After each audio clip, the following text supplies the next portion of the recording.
고린도전서 15장 20절입니다. 우리 함께 봉독합니다. 그러나 이제 그리스도께서 죽은 자 가운데서 다시 살아나사 잠자는 자들의 첫 열매가 되셨도다. 아멘. 믿음이라는 게 뭐냐라고 했을 때 여러 가지로 이렇게 설명을 할 수 있습니다만 철학자들은 그렇게 얘기를 합니다. 철학자들은 뭐라고 얘기를 하는가? 확증되지 않은 명제를 수용하는 것, 그게 바로 믿음이라고 얘기를 해요.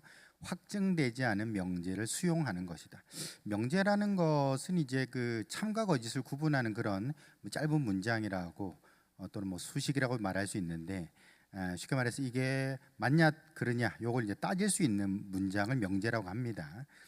근데 확증되지 않았다, 검증되지 않았다라는 것이죠. 아직 검증되지 않은, 확인되지 않은 그 명제를 받아들이는 게 그게 바로 믿음이라고 얘기를 하고 있죠. 이게 이제 철학자들이 정의를 내리는 믿음의 어떤 그 문장이다라고 할 수 있습니다. 근데 이걸 이제 좀 어렵잖아요. 확증되지 않은 명제를 수용한다, 이렇게 어려운 말들이 많으니까 제가 말씀드리는 거는 이제 좀 간단하게 말씀드리죠. 이제 믿음이 뭐냐? 그렇다 치고가 믿음이라고 제가 말씀드렸습니다. 그렇다 치고가 바로 믿음이다. 되게 이제 좀 격은 없어 보이죠. 그렇다 치고라고 하니까 격은 없어 보이지만 사실은 확증되지 않은 명제를 수용한다라는 그 말을 그대로 옮긴 게 사실은 이제 그렇다 치고라고 할 수 있습니다. 그 믿음이라는 것은 우리가 살아가면서 여러 부분에서 사실은 작동을 하고 있어요. 가령 수학 같은 경우, 여러분 수학이라는 건 되게 아주 엄밀한 또 정밀한 그런 진리 체계라고 우리가 생각을 하잖아요. 수학 때문에 우리가 달나라에 로켓도 쏘아 올릴 수 있다라고 우리가 다 알고 있습니다. 근데 이 수학마저도 사실은 그 밑바탕에는 뭐가 있느냐? 그렇다 치고가 있다라는 것이죠. 공리라는 게 있어요. 공리. 여러 가지 공리가 있는데 제일 간단한 공리 중에 하나가 뭐냐? 0은 자연수다. 이게 공리라는 겁니다. 0은 자연수다. 자연수니까 말 그대로 자연계에 존재하는 숫자잖아요. 근데 과연 0이라는 숫자가 자연계에 존재하냐? 0이라는 걸 존재한다라고 말할 수 있냐? 따지지 말자라는 것이죠. 확정되지 않은 명제라는 거 이런 겁니다. 우리가 이 말이 참이냐 거짓이냐 따지지 말고 받아들이자. 왜냐? 그래야 수학이 편해지고 수학이 발전하기 때문에 그렇다라는 것이죠. 수학에도 여러 가지 공리들이 있습니다. 여러 가지 확증되지 않은 명제를 수용하는 태도가 존재한다라는 것이죠. 우리 헌법에도 마찬가지입니다. 헌법이라는 것도 지고지수나 법률이다라고 얘기를 합니다만 거기도 사실은 공리 같은 게 존재를 해요. 다시 말해서 이게 맞냐 그르냐라는 것을 따지지 않고 받아들이는 태도가 있다라는 것입니다. 가령 헌법 제10조에 그런 게 있다고 하죠. 모든 국민은 인간으로서의 존엄과 가치를 가진다라고 했어요. 모든 국민은 인간으로서의 존엄과 가치를 가진다.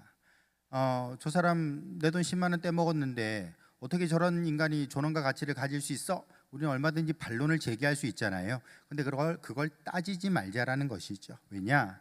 그걸 따지기 시작하면은 우리 사회의 질서 또 계약의 성립 이런 게 안 된다라는 것입니다. 그저 우리가 모든 국민은 인간으로서의 존엄과 가치를 가진다라고 전제하자, 그렇게 믿고 시작하자, 그게 이제 사회를 만들어 나가는 하나의 토대가 된다라는 것이죠. 여러분, 이렇게 헌법에도 공리라는 것이 존재를 해요. 그리고 우리 기독교에도 공리가 존재하죠. 그게 어떤 거냐면 대표적인 게 구약에서는 창조가 될 것이고요, 신약에서는 바로 부활 사건이 될 것입니다. 여러분, 창조나 부활을 우리가 검증할 수 있나요? 지금 돌아가서 그 증거를 찾아내고 이게 맞다라고 확증할 수가 있는 것입니까? 그 쉽지는 않죠. 말 그대로 받아들이는 겁니다. 확증되지 않은 명제를 수용하는 태도, 그게 믿음이라 그랬는데 말 그대로 우리가 창조나 또는 부활에 대해서도 그냥 받아들이는, 그렇다 치고 시작을 하자라는 것이죠. 하나님이 나를 창조하셨다 치고 시작하자, 그리고 예수님이 부활하셨다 치고 시작하자라고 말하는 것이죠. 그게 사실은 믿음이라는 것입니다. 그래서 어떤 사람들은 부활에 대해서 야, 그런 허무맹랑한 소리가 어디 있냐? 어떻게 죽은 사람이 다시 살아날 수 있어? 라고 따져 물으면 사실 우리가 이걸 증명해 보기가 쉽지가 않거든요. 어떻게 증명하겠어요? 뭐 예수님의 어떤 예수님께만 있었던 사건인 것이고 그것을 2000년 전에 있던 사건을 우리가 어떻게 증명할 수가 있겠습니까?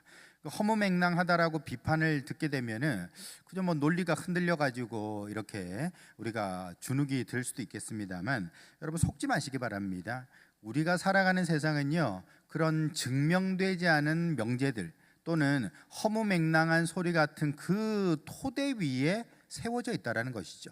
수학도 마찬가지고요. 심지어는 양자 물리학, 최신 물리학이라고 하는 양자 물리학도 공리가 다 있습니다. 이건 우리가 따지지 말고 그저 받아들이자 라고 약속한 것들이 다 있다라는 것이죠. 이렇게 믿음 체계를 부정하는 순간 학문도 무너져 내리고요, 또 사회 질서도 무너져 내리게 된다라는 것이죠. 그러므로 우리가 창조를 믿는다 또는 부활을 믿는다라는 것은 전혀 부끄러운 일도 아니고요, 뿐만 아니라 허황된 사실도 아니라는 것입니다. 오히려 여러분 히브리서에 분명히 나와 있죠. 이 보이는 세상은 보이지 않는 것으로 이루어져 있다, 구성되어 있다, 그렇게 말씀하고 있습니다. 그게 믿음이라고 설명을 하고 있어요. 그 말은 정확합니다. 다시 말해서 수학에도 물리학에도 세상 모든 이치 속에도 사실은 이게 증명할 수는 없지만 또는 증명하지는 않지만 그저 받아들이고 시작하자라는 것들이 다 존재한다는 것이죠. 그렇기 때문에 이 세상은 또 인간의 삶이라는 것은 믿음으로 구성되어 있다라고 말해도 전혀 틀린 말이 아니다라는 것이죠. 중요한 건 뭐냐? 우리가 어떤 믿음을 가지느냐 하는 것이 중요하죠.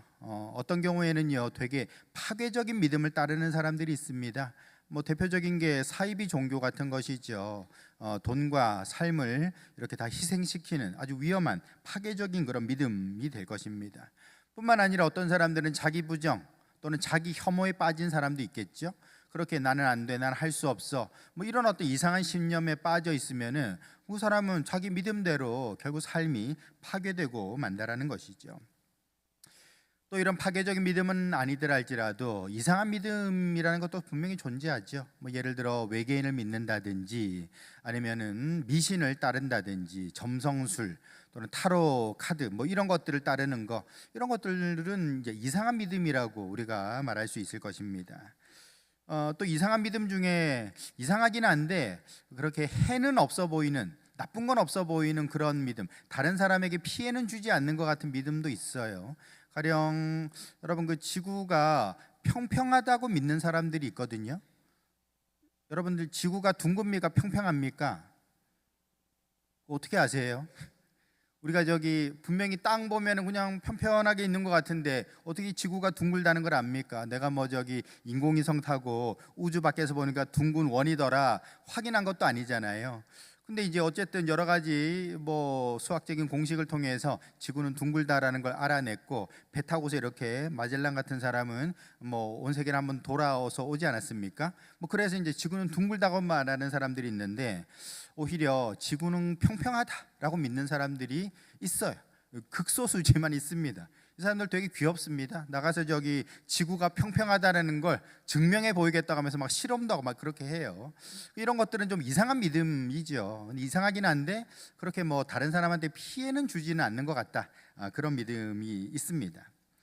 이렇게 뭐 저기 아주 파괴적인 믿음도 있을 수 있고 이상한 믿음, 이상하지만 뭐 무해한 믿음, 뭐 그런 것들이 있을 수 있는데 우리는 이런 것들에 뭐 시간을 낭비할 필요는 없겠죠. 우리가 진정으로 따라야 될 믿음은 어떤 믿음인가? 유익한 믿음을 받아 누릴 수 있어야 되는 것이죠. 다시 말해서 내가 믿어서 내게 복이 되고 힘이 되고 약이 되고 도움이 되는 그런 믿음을 따라야 되는 것 아니겠습니까? 여러분 기독교에서 말씀하고 있는 믿음은 저와 여러분들에게 복이 되는 줄 믿으시길 바랍니다. 이 부활도 마찬가지인 것입니다. 예수님이 부활하셨다라는 것을 믿는 것, 나에게는 어떤 유익이 됩니까? 여러 가지 유익이 있다라는 거예요. 그걸 하나하나 살펴보면서 우리가 정말 이 부활을 믿을 때에 삶에 어떠한 축복이 임하게 되는지를 우리가 살펴볼 것입니다. 저와 여러분들 오늘 부활 주일, 예수님 부활을 우리 마음속에 다시 한번 새겨보면서 내 삶에 놀라운 변화와 축복이 임하는 은혜가 있으시길 예수님의 이름으로 축복합니다.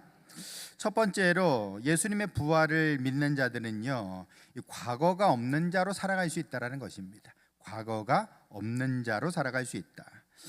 사람들은 과거에 꽤 많이 집착하며 살아갑니다. 우리가 뭐 미련, 후회, 아니면 죄책감이라는 말을 쓰는데 다 과거예요. 미련도 과거의 일, 후회도 과거의 일, 또 죄책감이라는 것도 과거에 내가 잘못한 일들, 이런 것들을 마음속에 품고 살아간다라는 것이죠. 사람들은 이 과거의 상처, 아픔, 잘못, 후회, 이런 것들 때문에 말 그대로 좀 인생이 좀 발목 잡혀 살아가는 사람들이 많이 있죠. 왜 그런가? 왜 사람들은 과거에 매여 살아가는 것인가? 그건 우리 뇌가 가지고 있는 아주 놀라운 기능 때문에 그렇습니다. 여러분, 우리는 동물의 뇌보다는 훨씬 더 아주 우수한 그런 뇌를 가지고 살아가잖아요. 근데 우리 뇌가 너무나도 품질이 우수하기 때문에 나의 생존을 위해서 과거의 주요한 사건들을 다 기록을 한다, 기억을 한다라는 것입니다. 더더군다나 좋았던 일도 기억하겠지만 특별히 안 좋았던 일, 위험했던 일, 아차 싶었던 그런 일들에 대해서는 꼭 기억을 한다라는 거예요. 왜 그렇겠습니까?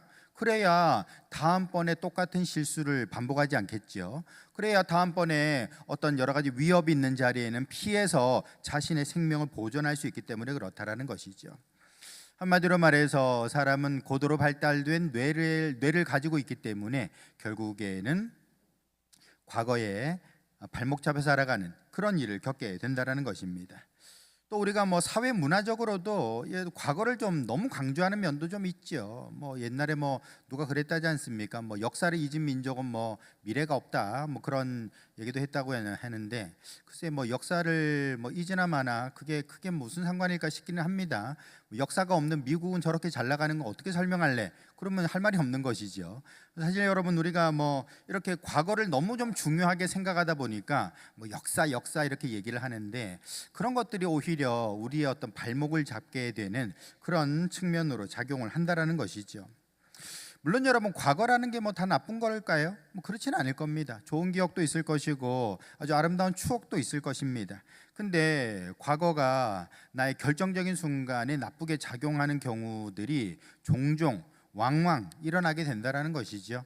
그래서 결정적인 순간에 내가 실수했던 게 떠올라가지고 그냥 초심을 잃어버리고 실수한다든지, 또 똑같이 이렇게 뭔가 내가 잘 안 될 거야라는 생각을 하면서 결국 결승전 올라갔지만 미끄러진다든지 그런 일이 생기게 된다라는 것이죠. 그러므로 여러분, 과거라는 것은 좋은 것도 있고 나쁜 것도 있지만 특별히 나쁜 것이 우리에게 더 강하게 작용하고 우리의 삶을 흔들어 놓더라라는 것이죠. 그러므로 우리는 이 과거에 대해서 구원받아야 됩니다. 다시 말해서 과거의 사슬에서부터 좀 벗어날 수 있어야 되겠다라는 것이죠. 누가 구원하시는가? 우리 예수님이 구원하시는 줄 믿으시길 바랍니다. 예수님이 뭐라고 하셨죠? 성경 복음서에 보면 예수님이 이렇게 말씀하시죠. 너의 과거를 사하노라 라고 말씀하세요. 너의 과거를 사하노라. 그렇게 말씀하셨나? 그렇진 않죠. 사실은 너의 죄를 사하노라라고 말씀을 하시잖아요. 그 말을 다르게 말하면은 너의 과거를 사하노랍니다. 여러분, 그 죄라는 게 뭡니까? 말 그대로 내가 과거에 저질렀던 실수와 어리석음과 잘못과 욕심들, 그런 것에 대한 미련과 아픔, 죄책감이 남아있는 것 아니겠습니까? 근데 예수님께서 너의 죄를 사하노라라고 말씀하셨으니 곧 예수님은 우리의 과거를 사해 주시는 분이신 줄 믿으시길 바랍니다. 여기서 사한다라는 것은 박박 지워버린다라는 거거든요. 다시 말해서 더 이상 나의 과거가 남아있지 않도록 깨끗하게 만들어 주신다라는 것이지요. 여러분, 그러므로 우리가 살아가면서 여러 가지로 아파하고 힘들어하고 괴로워하고 내 마음속에 그런 참 아픔으로 남아있는 그런 과거가 있을지라도 우리는 십자가에서 그 예수님께서 우리의 모든 과거를 다 지워주셨다는 사실을 믿고 주님 앞에 나아갈 수 있기를 예수님의 이름으로 축복합니다. 여러분, 고린도후서 5장 17절에 보시면 그리스도 안에 있으면 새로운 피조물이라 그랬습니다. 이전 것은 지나갔고 보라 새 것이 되었다라고 말하고 있는 거예요. 그러므로 저와 여러분들 오늘 부활주일날 우리가 해야 될 일은 뭐냐면요, 나의 과거를 다 십자가에 내려놓는 것입니다. 예수님께서 나의 과거를 다 지워주셨다라는 것을 믿고 받아들이는 거예요. 정말입니까? 사실입니까? 여러분, 믿음이라는 것은요, 말 그대로 확증되지 않은 명제를 수용하는 것입니다. 그렇다 치고 시작하는 거예요. 다시 말해서 예수님께서 너의 죄를 사하노라, 너의 과거를 사하노라 라고 말씀하셨으니 우리의 모든 죄와 정말 부끄러운 과거가 끝났다라고 우리는 확증할 수 있어야 된다. 다시 말해서 확신할 수 있어야 된다라는 것입니다. 그때에 우리는 정말 과거의 사슬로부터 벗어날 수가 있게 된다라는 것이죠.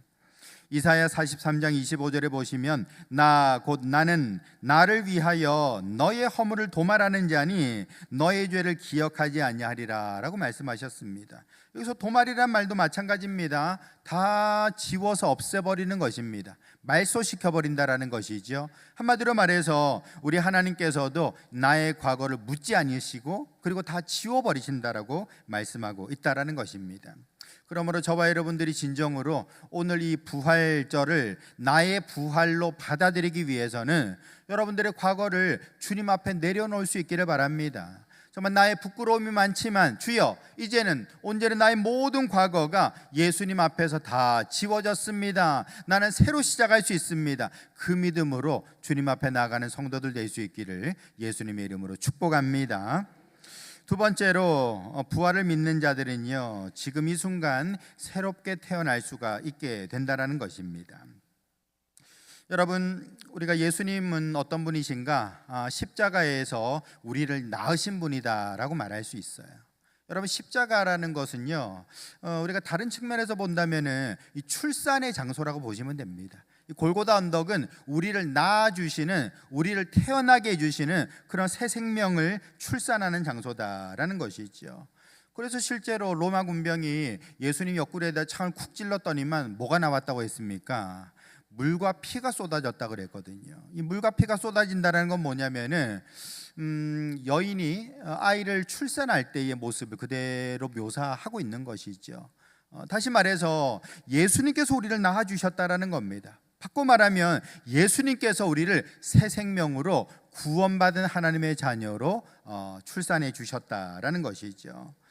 그러므로 저와 여러분들은 이제부터 예수님 안에서 새 생명으로 거듭날 수가 있게 되는 것입니다. 더더군다나 예수님께서 부활하지 않으셨습니까? 죽었다가 3일 만에 다시 살아나시게 됐는데 이것은 우리에게 새 삶에 대한 소망을 주시는 것이죠. 예수님도 죽었다가 다시 살아났으니 우리도 새롭게 시작할 수 있구나, 새롭게 변화될 수 있구나라는 그런 마음의 소망을 가질 수가 있게 된다라는 것입니다.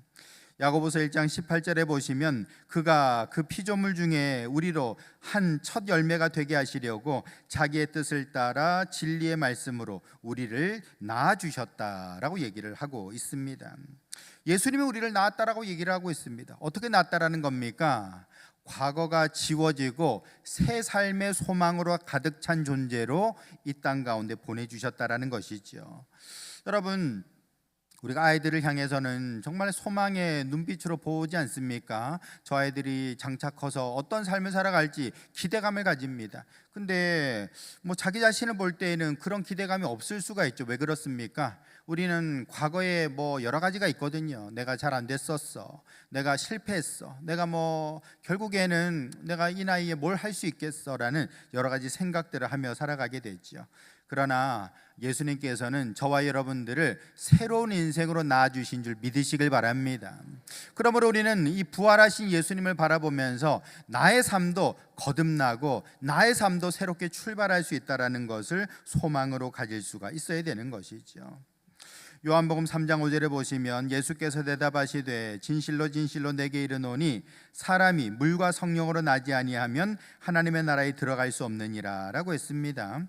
여러분, 여기서 물과 성령이 뭐냐라고 했을 때 그냥 간단하게 예수 그리스도라고 보시면 됩니다. 예수 그리스도. 한마디로 말해서 예수 그리스도의 그 십자가와 부활을 믿어야만 하나님의 나라에 들어갈 수 있다. 예수님의 십자가와 부활을 믿어야만 우리가 새로운 인생으로 거듭나서 새로운 인생으로 새 출발할 수 있다는 것입니다. 여러분, 인생을 새 출발하고 싶다면 예수님의 십자가와 부활을 믿으시길 축원합니다. 그 십자가와 부활로 말미암아서 나의 과거는 사라지고 이제는 새로운 인생으로 출발한다라는 것을 믿고 우리는 나아갈 수 있어야 되는 것이죠. 그러므로 이 부활은 저와 여러분들에게 새 생명을 준다는 사실을 받아들이시고 그렇게 온전히 주와 함께 새롭게 출발하는 성도들 될 수 있기를 예수님의 이름으로 축복합니다. 세 번째로, 부활을 믿는 사람들은요, 미래를 열어가는 사람으로 살아갈 수 있다는 것입니다. 미래가 새롭게 열리게 된다라는 것이죠. 여러분, 예수님은 십자가에서 죽으셨고요, 또 무덤에서 3일 만에 부활하셨고요, 나중에 40일 동안 제자들과 함께 있다가 하늘로 승천을 하셨습니다. 하늘로 승천하신 게 뭐 제자들 두고서는 나 몰라라고 도망가신 건가요? 그런 게 아니죠. 오히려 예수님께서 하늘에 올라가신 것은 우리들에게 새로운 소망을 열어주는 사건이 된다라는 것입니다. 여러분, 인생이 왜 불안합니까? 우리 인생이 불안한 이유는요, 미래를 모르기 때문에 그런 거예요. 우리가 어떻게 미래를 알겠어요? 한 치 앞을 모르는 것이 인생이라고 말할 수 있죠. 또 인생이 불안한 이유가 어디 있습니까? 내 삶을 내가 다 책임지려고 하기 때문에 불안한 것이죠. 그러니까 앞으로 될 일을 몰라서 불안하고요, 내가 책임지려고 하니까 마음이 불안해지게 된다는 것입니다. 그런데 여러분, 예수님께서는요, 우리에게 무엇을 보장해 주셨는가? 천국을 보장해 주셨습니다. 다시 말해서 내가 가서 너희들이 있을 그 거처를 마련할게 라고 말씀을 하셨어요. 여러분, 그래서 예수님께서는 너희들은 근심하지 말라, 내 아버지 집에 너희가 거할 곳이 많다라고 말씀을 하셨습니다. 그리고서 천국에 올라가신 것입니다. 한마디로 말해서 우리가 거할 곳을 준비하러 올라가셨다라는 것이죠. 이런 측면에서 보면 미래는 어떻게 되어 있는가? 결정되어 있다고 말할 수 있죠. 결정론이 맞는 겁니다. 그죠? 미래는 결정되어 있죠. 우리는 죽어서 천국 간다. 미래는 결정되어 있다는 것입니다. 여러분, 그런데 미래가 결정되어 있기 때문에 우리는요, 이 자유의지를 가지고서 인생을 자유롭게 마음껏 경영하며 살아갈 수가 있게 되는 것입니다. 사실 이 결정론이냐 자유의지냐를 가지고서 이게 사실 이제 수천 년 동안 논쟁이 있었거든요. 아주 오래된 논쟁입니다. 근데 알고 보니까 둘 다 필요했던 거예요. 둘 다 존재하는 것입니다. 한마디로 말해서 우리의 인생은 끝이 결정되어 있기 때문에 우리는 삶을 자유의지를 가지고 마음대로 살아도 되는 거예요. 내가 사업을 하든 월급쟁이를 하든 뭘 해도 상관없다라는 것입니다. 결국에는 끝은 천국으로 결정되어 있기 때문에 우리는 자유의지를 가지고 인생을 마음껏 경영할 수 있다라는 것입니다. 여러분, 우리가 인생 사람들이 이게 괴로워하는 이유 중에 하나가 뭐냐면은 결과에 대한 집착이죠. 그죠? 내가 공부를 하는데 합격할까? 내가 뭔가를 준비하는데 성공할까? 이런 또 결과에 대한 집착이 있습니다. 또 성취에 대한 갈망, 이런 것들이 우리를 힘들게 만들고 괴롭게 만든다라는 것이죠. 근데 여러분, 어느 하나도 내가 결정할 수 있는 게 있나요? 그런 게 없다라는 것입니다. 결과에 대해서도 내가 결정할 수가 없습니다. 성취, 여러분, 노력 안 하는 사람 어디 있습니까? 대한민국 사람 치고 노력 안 하는 사람 어디 있어요? 근데 다 성취를 이룹니까? 그것도 아니라는 것입니다. 결국에는 결과도 하나님께 속한 것이고 성취라는 것도 하나님이 주셔야 받을 수 있는 것이다라는 거죠. 그러나 여러분, 우리가 아무것도 결정할 수 없는 그런 존재랄지라도 한 가지 결정된 건 있죠. 그게 뭡니까? 천국은 결정된 줄 믿으시길 바랍니다. 여러분, 우리에게는 이 천국이 결정돼 있다, 정해져 있다.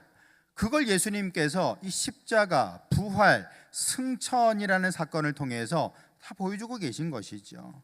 그러므로 여러분, 우리는 이미 천국 따놓은 당상이니까, 천국은 이미 확보한 거니까 인생은 내가 원하는 대로 살아가도 된다라는 것이죠.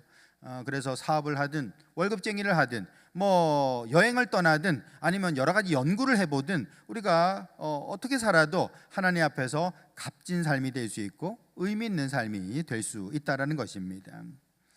그래서 이런 말이 있어요. 뭔가를 이루려고 하지 말고 그냥 가보라라는 말이 있습니다. 뭔가를 이루려고 하지 말고 그냥 가보라. 그냥 가보라. 무슨 말입니까? 우리가 인생을 살아가면서 나는 이런 사람이 돼야지, 이렇게 해야지, 이런 성취와 이런 성과를 내야지라고 한다면 아마 제명에 못 살 수도 있고요, 스트레스 받아서 힘들 수도 있어요. 근데 결과에 매이지 말고 그냥 가보라는 겁니다. 우리가 생각은 너무나도 많잖아요. 생각이 많고 하기 때문에 우리 시작을 못하는 거거든요. 시작 못하는 이유는 딴 거 아닙니다. 많은 것들을 생각하다 보니까 과연 될까? 안 될까? 그러니까 시작을 못하는 거예요. 근데 결과에 대해서 집착하지 말고 그냥 가보라, 그냥 살아보라는 것입니다. 이게 삶을 살아가는 지혜가 된다는 것이죠. 왜냐? 하나님께서 우리의 미래를 붙들고 계시기 때문인 줄 믿으시길 바랍니다. 에베소서 2장 10절에 보시면 우리는 그가 만드신 바라 그리스도 예수 안에서 선하신 일을 위하여 지으심을 받은 자니 이 일은 하나님이 전에 예비하사 우리로 그 가운데서 행하게 하려 하심이다 라고 했습니다. 뭘 해도 예수 안에서 우린 다 선한 일이 되는 거예요. 사업을 하든 월급쟁이를 하든 뭘 해도 다 선한 일이 된다라는 것입니다. 그 일을 통해서 우리는 하나님 만나고 예수님 전하고 성령과 함께 동행하는 삶을 살아갈 수가 있게 된다라는 것이죠. 그렇기 때문에 우리는 이 결과를 확증하신 예수님 안에서 인생을 복되게 살아갈 수가 있는 것입니다. 이사야 43장 19절에 보시면 보라 내가 새 일을 행하리니 이제 나타낼 것이라 너희가 그것을 알지 못하겠느냐 반드시 내가 광야의 길을 또 사막의 강을 내리라 라고 했습니다. 여러분 광야에 길 낼 필요가 있나요? 사막에 굳이 강을 낼 필요가 있습니까? 그럴 필요는 없죠. 근데 그거 해도 된다라는 것입니다. 다시 말해서 우리가 생각할 때 가지고 있는 고정관념들이 있겠죠. 광야에는 길이 없어, 사막에 무슨 강이 있어 라고 말하겠지만 여러분 우리는 하나님 안에서 이미 결정된 미래를 품고 살아가기 때문에 자유의지를 가지고 광야에다가 길을 낼 수도 있는 거예요. 사막에다가도 강을 만들 수가 있다라는 것입니다. 도전하는 삶, 또 그렇게 부딪히는 삶이 결국에는 인생을 살아가는 묘미가 되는 것이고 또 하나님께서 기뻐하시는 삶이 될 수 있다라는 것입니다. 그러므로 우리는 부활하신 예수님 그리고 하늘로 승천하신 예수님 바라보면서 어떻게 살아가야 되는가? 조금 이렇게 화두 같은 얘기이긴 합니다만 이룸이 없이 살아라 라고 말씀드리고 싶습니다. 이룸이 없이 살아라. 뭔가를 이루려고 애쓰거나 노력할 것이 아니라 그저 나에게 주어진 삶을 한번 잘 살아보시라는 겁니다. 즐겨보시라는 것입니다. 누려보시고 땀 흘려보시고 노력해보신다면 거기에서 우리는 하나님을 만나게 되는 것이고 삶의 의미와 가치를 발견하게 된다. 그러므로 이룸이 없이 살아라라는 이 말이 글쎄요 표현이 좀 그렇습니다만 이 부활주일 제가 여러분들에게 드리는 화두다라고 말씀드릴 수가 있을 것 같습니다. 결론의 말씀을 드립니다. 여러분 우리가 부활의 예수님은 어떤 분이신가? 십자가 고난 받으셔서 우리의 과거를 다 지워주신 분이시고요 3일 만에 부활하셔서 나도 새롭게 시작할 수 있다는 것을 보여주신 분이시고요 뿐만 아니라 하늘로 승천하셔서 나도 천국 가는구나, 미래는 다 결정되어 있구나 라는 것을 알아서 자유의지를 가지고 인생을 재밌게 살아갈 수 있도록 만들어주시는 분이다 라는 것이죠. 여러분이 부활주일 예수님께서 우리에게 주신 놀라운 이 선물을 믿음으로 받아들이시길 축원합니다. 믿음이 뭐라고요? 확증되지 않은 명제를 수용하는 것이다. 그렇다 치고 시작하는 것입니다. 그 예수님의 그 부활의 놀라운 은혜와 선물을 여러분들 모두 다 아멘으로 받아 누리셔서 주 안에서 새로운 인생으로 살아갈 수 있기를 예수님의 이름으로 축복합니다.